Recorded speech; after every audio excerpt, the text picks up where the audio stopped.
Ya, ngomong-ngomong, kalau misal tadi kita dengar tentang bagaimana seseorang itu mendapatkan hidayah, aku tuh lumayan kagum ya sama Cat Stevens tadi ya, seorang musisi. Bagaimana kalau misal kita lihat musisi-musisi di luar itu banyak sekali ketika mereka depresi, mereka malah ada yang bunuh diri. Iya, tapi Cat Stevens malah menemukan ketenangan ketika mendapatkan hidayah dari sumbernya langsung, katanya seperti itu. Yaitu Al-Quran. Makanya Allah kan menentukan siapa aja orang-orang yang akan mendapatkan hidayahnya. Seperti liputan yang akan kita saksikan ini, hidayah seorang Muhammad Ali dan bagaimana seorang mengislamkan 3.000 tentara Amerika. Langsung saja kita saksikan liputannya berikut ini.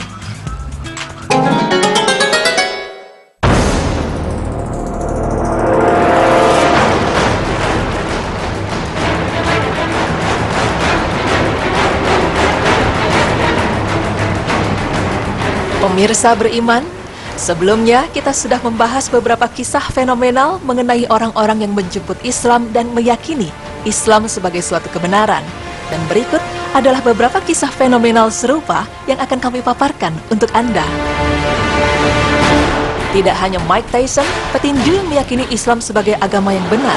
I prove that Allah is God, Elijah Muhammad is a messenger, and I have faith in them, and regardless of the world and the pressure, I made it an easy night, because Allah has power over all things. About me, that I would give him a good whooping, and I'm so thankful that he did have the power to stand up like. Petinju ini terlahir dengan nama Cassius Marcellus Clay. Setelah masuk Islam, ia mengganti namanya menjadi Muhammad Ali.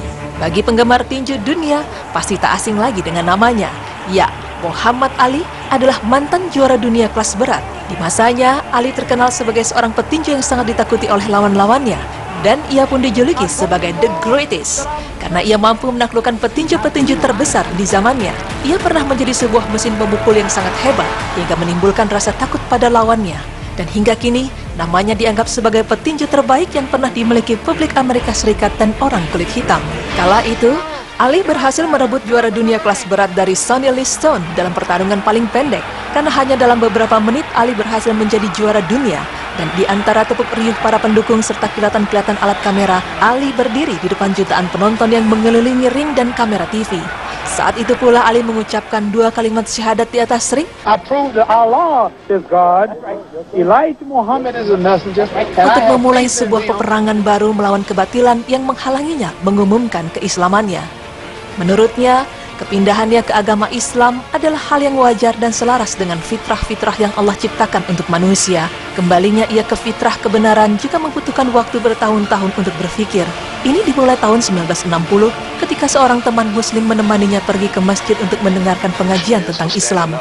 Ketika mendengarkan ceramah, Muhammad Ali merasakan panggilan kebenaran memancar dari dalam jiwanya yang menyeru untuk menggapainya yang ia yakini sebagai kebenaran hakikat Allah.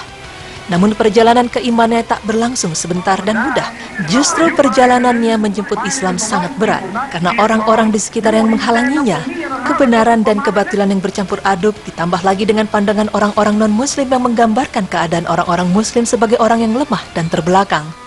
Dan dalam perjalanannya ini, Allah Subhanahu wa Ta'ala justru memberinya petunjuk dan menerangi jalan pilihannya, sehingga Ali dapat membedakan antara realita umat Islam sekarang dengan hakikat Islam yang abadi.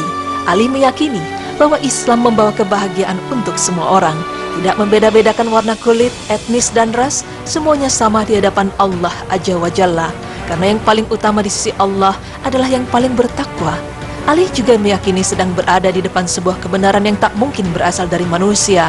Ali membaca terjemahan Al-Quran dan ia pun bertambah yakin bahwa Islam adalah agama yang hak yang tidak mungkin dibuat oleh manusia.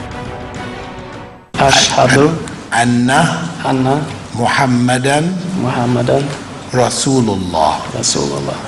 Barakallahu fikum. Bilal Phillips adalah mu'alaf yang sangat terkenal di seantero dunia karena ia mampu mengislamkan 3.000 tentara Amerika. Abu Amenah Bilal Phillips ini bernama asli Dennis Bradley Phillips. Ia adalah keturunan Jamaika dengan masa kecil yang dihabiskan di Kanada. Perjalanannya mengenal Islam sangat unik dan menarik. Sebelum menjadi Muslim, Phillips sangat mencintai musik dan memilih menjadi gitaris. Lewat musik pula, lelaki kelahiran Jamaika 6 Januari 1946 ini menjelajah ke berbagai negara termasuk Malaysia dan Indonesia pada tahun 1960-an. Dan di 2 negara yang berpendudukan mayoritas Islam ini, Phillips jadi tertarik mengenal dan mempelajari Islam. Dan ketika kembali kedengarannya pada tahun 1972, ia rajin berdiskusi dengan para cendekiawan Muslim dan mempelajari buku-buku agama Islam. Tak berapa lama kemudian, ia memutuskan untuk mengucapkan 2 kalimat syahadat. Setelah menjadi Muslim, Philips pun berhenti bermain musik. Dia memutuskan kembali bersekolah dengan mendaftarkan diri ke jurusan studi Islam di Universitas Islam Madinah, Arab Saudi. Tamat dari Universitas Madinah, Philips lalu mendaftar ke program master di Universitas Riyadh. Sambil berkuliah, dia juga bekerja sebagai pembawa acara Why Islam di Channel 2, stasiun televisi milik pemerintahan Saudi Arabia. Acara ini mengangkat wawancara kisah para mu'alaf dari berbagai latar belakang. Dari pekerjaan yang membawa acara tersebut, Philips mengaku imannya semakin tebal. Dan setelah ia lulus kuliah S2-nya sekitar tahun 1990-an, Philips bekerja di Departemen Agama Markas Besar Angkatan Udara Arab Saudi di ibu kota Riyadh. Saat itu Perang Teluk Tengah melanda.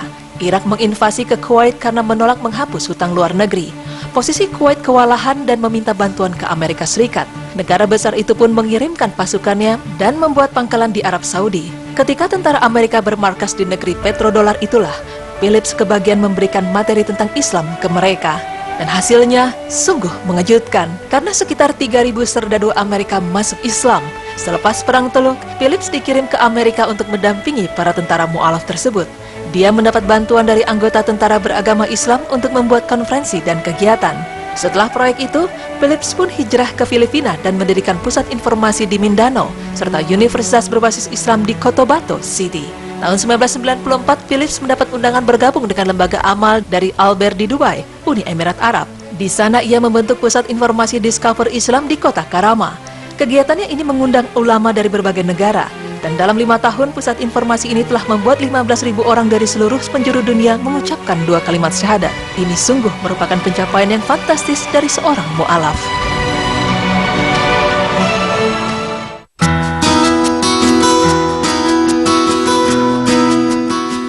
Pemirsa beriman, demikianlah beberapa kisah fenomenal orang-orang yang dapat menjemput Islam dengan berbagai jalan dan cara. Semoga dengan beberapa kisah ini, kita dapat mengambil hikmah dan meningkatkan keimanan kita kepada Allah Subhanahu wa Ta'ala.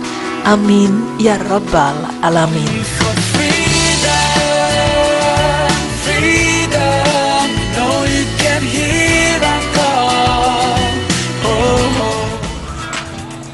Subhanallah, nggak ada kata-kata lain yang bisa saya katakan selain speechless ngeliat berita-beritanya dan kisah-kisah mereka yang sangat luar biasa banget. Ya, Masya Allah, begitu luar biasa sekali. Tadi seperti dirintinju Mike Tyson sama Muhammad Ali.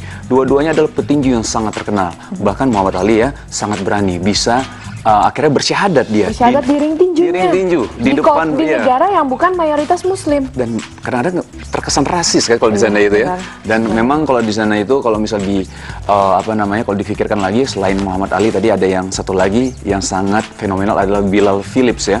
Bilal Philips ini adalah seorang mantan musisi yang akhirnya setelah mualaf dia akhirnya sekolah lagi di Universitas Muslim Madinah kalau tidak salah betul ya, banget. di Madinah, dan akhirnya bisa memualafkan. Yang luar biasa adalah mualafkan sampai 3.000 lebih. Betul, 3.000 Masya Allah, atas kehendak Allah Subhanahu wa Ta'ala. Dan sekarang beliau ada di Filipina ya. Di Filipina ya? Di Filipina tadi terakhir, luar biasa sekali. Yang jelas, kisah-kisah para mu'alaf ini juga menginspirasi kita dan sebenarnya memotivasi saya juga, mungkin pemirsa juga di rumah untuk apa yang bisa kita lakukan lebih lagi dan mempelajari ilmu-ilmu lebih dalam lagi. Benar banget. Mudah-mudahan semoga kisah ini jadi inspiratif sekali buat kita semua. Semoga bisa membuat kita semakin belajar bahwa kita harus terus belajar agar menjadi muslim yang lebih baik lagi. Ya, dan menyebarkan kebenaran Allah Subhanahu wa Ta'ala.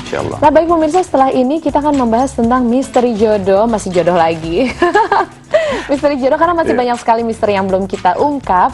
Oleh karena itu jangan kemana-mana, tetap di Berita Islami Masa Kini. Allahu Akbar.